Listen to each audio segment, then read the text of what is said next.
what I love about BTS is that they're always so involved in the creation of their music, and they're they try to be very hands-on with what they're talking about, how they're saying it, you know, how they're expressing it to ARMY and stuff like that. So you're like speaking my love language right now. Back at that time too, like it was pretty rare, I think, to see someone be so androgynous and so like sort of unapologetically like just themselves. Like Taemin was just being himself. The song and what he did with the song just gave him all of that room to do to create his lane and to kind of like establish his lane, you know.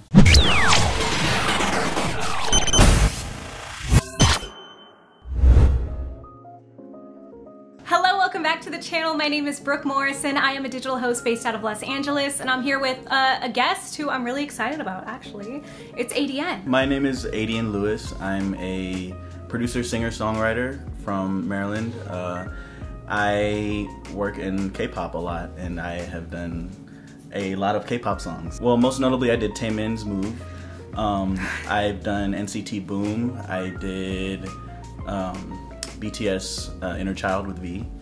And a whole host of other songs. Which, all three of those are classics. So tell me, I want to ask you a few questions. We're going to do a reaction, maybe a couple, I don't know. But we're going to do one, but I wanted to do kind of like a question and answer thing first a little bit, because I want to know more about what goes into what you do and how you guys make that happen, especially since you guys are half a world away from a lot of these people who are actually singing, performing, you know, creating the branding, the product and everything. So how does that differ most from working from artists here?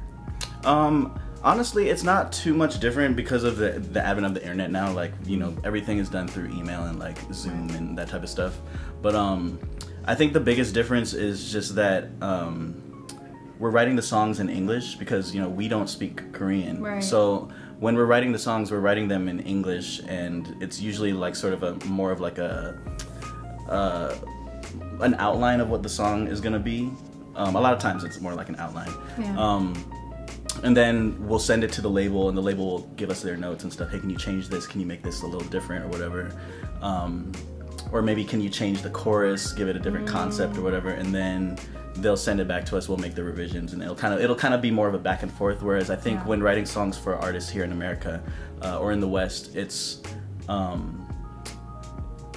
much more direct conversation with the artist or with whoever's working on the song, because it's English and it's direct, and we have a little bit more influence on where the song goes, I guess, if it's a Western artist. Right. So what has been the most difficult thing about those processes, even with, you know, having to deal with language barriers and everything? Just because I know that, you know, K-pop can be kind of a different world to be in, and it's not exactly like, you know, the music industry that we consider it to be here. It's, you know, cultural differences abound in those kind of situations. Right. So what has been kind of, you know, interesting about those experiences? I think one of the bigger things with K-pop for me is that it's just really interesting trying to, I guess, figure out what the best way to approach working on a group song is. I think that's a very interesting thing, because like, you know, again, the language barrier is one thing, but then also too with K-pop, I think it's very, they have so many members.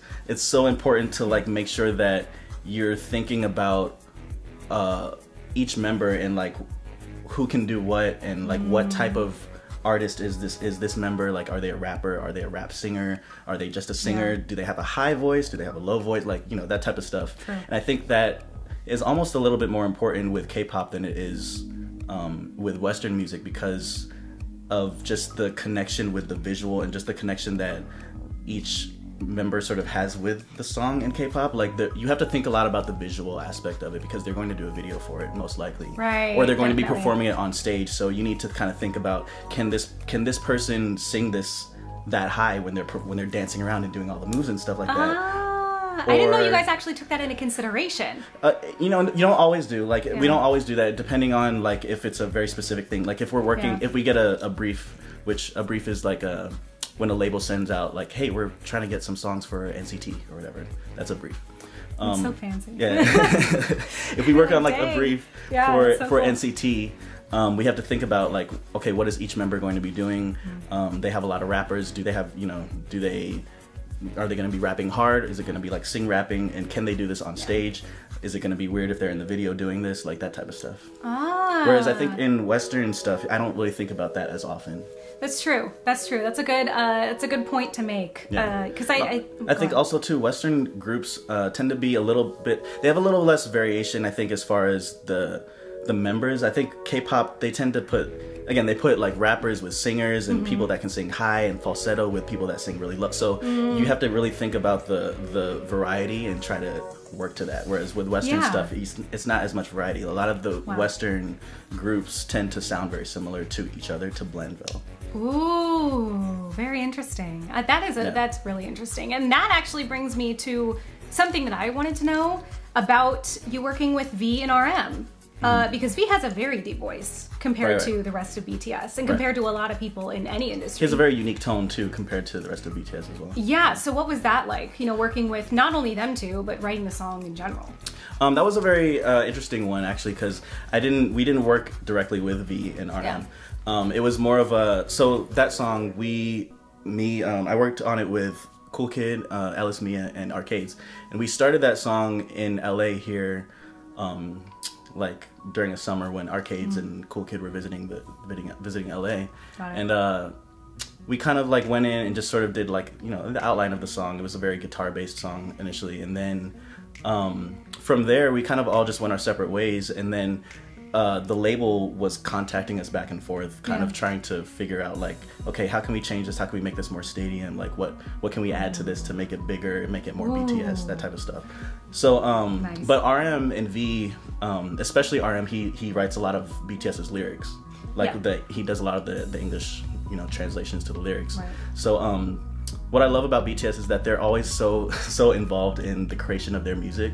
And they're very, very, they try to be very hands-on with what they're talking about, how they're saying it, how they're expressing it to ARMY and stuff like that. So. You're like speaking my love language right now. I love it. But that's one of the amazing things about BTS. That's why they are as successful as they are, is because they really try to cater to their fan base and to what they know that their fans like to hear or want to hear. Yeah, so I've researched you a little bit. Not to stalk you or anything, but you've mentioned you wanted to work with more NCT groups. You would love to work with like TXT or something like that. Has any of it happened, or is any of it coming, or can you not say anything, or like what's Yeah, I can't say much. There's a lot coming, a lot coming. I'm so excited. Okay.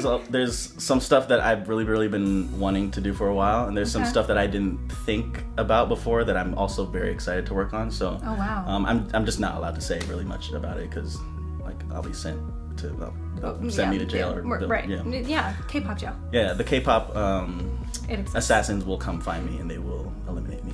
And we approve of that. No, but the last question I have for you before we get into reacting, because that's honestly why I brought you here, is like I really want you to react with me. But I wanted to ask about Taemin Move specifically, because that became such a big song for him and it's iconic for him. And of course, like I fell in love with Taemin after Advice, which just came out. But Move, that song for you, I feel like was probably like a shift, I feel like, in your career. Or could you say that about that? Because it just got so big. Yeah. It was not even, I say this all the time, but it's like the iconicness of Move, like it even feels weird for me to say like something that I worked on is iconic, but like the iconicness of Move is just something that's so big and so beyond like what I can really comprehend as a songwriter, as a person. Like I always say that there's so many moving parts that went into making Move the iconic song that it is today. And it wasn't we made the song, but like there was other stuff like SM putting 3 videos together for the song and the choreography, which was amazing, and it's still to this day like being covered by people everywhere. Yes, I would love to learn it, but I'm not that smooth. But I have a video somewhere online of me trying to do the choreography. Don't look for it. I will find it and add it in right now. It's awful. So, but like the choreography, the videos, the fans like going up for it, the other celebrities, other idols, and people like performing it and covering it and stuff. Like Twice did a cover of it. Like we just like it's so good. It's just it's too much to really fathom for myself.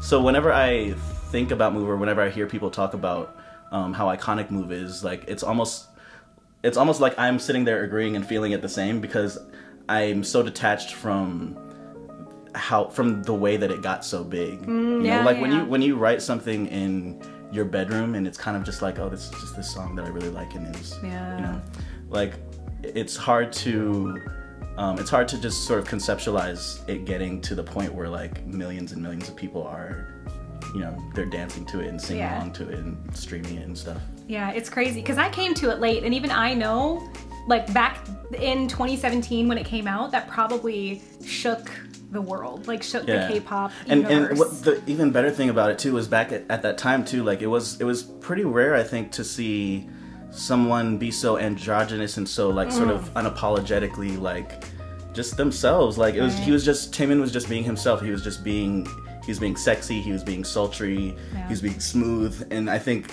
the song and what he did with the song just gave him all of that room to create his lane and to kind of like establish his lane, you know. Ooh, I love that. And I can see like a kind of a direct pipeline between Move and then Advice, you know, like that and how big it was for him. And then now, you know, his most recent, and now, I mean, he's in the military now, which we hope, you know, he's safe and he comes back to us ASAP, which, we love you, Taemin. Yeah, I miss him already, but I definitely see how that like made something like Advice possible. Right. That. And I think all of Taemin's singles since Move have been amazing. I love that they've sort of continued to move in that direction, but still evolve on Taemin's like sultriness and just sort of his like the androgyny, but like the just he's got this this quality about him that I think is not echoed anywhere else in K-pop, where he's sexy but it's not overtly sexy or not gross. Like he's sexy in like a sultry and like a classy way, which is really interesting, and it's hard to do that. I think it's very hard to do that. I agree. For not just a K-pop idol, or you know, but for anybody. Oh yeah, for sure. I mean, I've compared, like even when I was doing my like Advice reaction that I did, you know, some people obviously would disagree with this, but I like think about Prince when I think of Taemin. I think about like sometimes David Bowie and you know, Michael Jackson and things like that. Just somebody who's so themselves that nobody can really try to emulate him. So that's how I feel about Taemin, and I think that Move was like a huge part of that. Absolutely. So thank you. Thank you for loving Move. And thank you for loving Move as well. Yes. But everybody, so tell them where they can find you on Instagram and Twitter and stuff. You can find me on Instagram, Twitter, YouTube, all the social medias at ADN Lewis. That's ADN, the letters ADN, Lewis, Lewis. And you can find me at I am Brooke Morrison. Make sure to subscribe and to like and to comment, because we will be back with a reaction with ADN, which I'm excited about. I haven't done this one yet. 10. We're gonna do 10 because it just came out last week, and we have to do it. So we're gonna get into that. Oh yeah. All right. Thanks guys for watching. Until next time.